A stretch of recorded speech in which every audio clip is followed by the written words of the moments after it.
زمونږ علاقه کې یو ساده غوندې مولا نو عام سړی خو لکه ښه سړی و نیک سړی امامتي به یې کوله نو هغه د جمعې تقریر کې د پولیسو راز ذکر کړی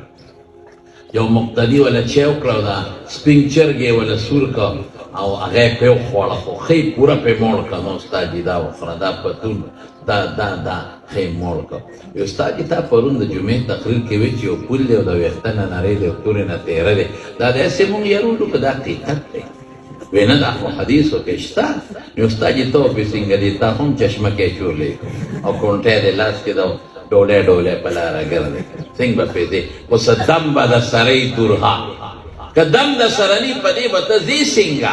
خدای ته وګوره استاد جي هغه دم راته دلته وښه هلته هغه اتلس شلې زره قامه کې به تا پسې کوم ځای ګرځم هغه ورته وی اوس بچی وی چې دا نن دې کوم کار وکړه که نه دا کله کله کوه نو موټر وی به یې کم دی ما یې لکه موټر وی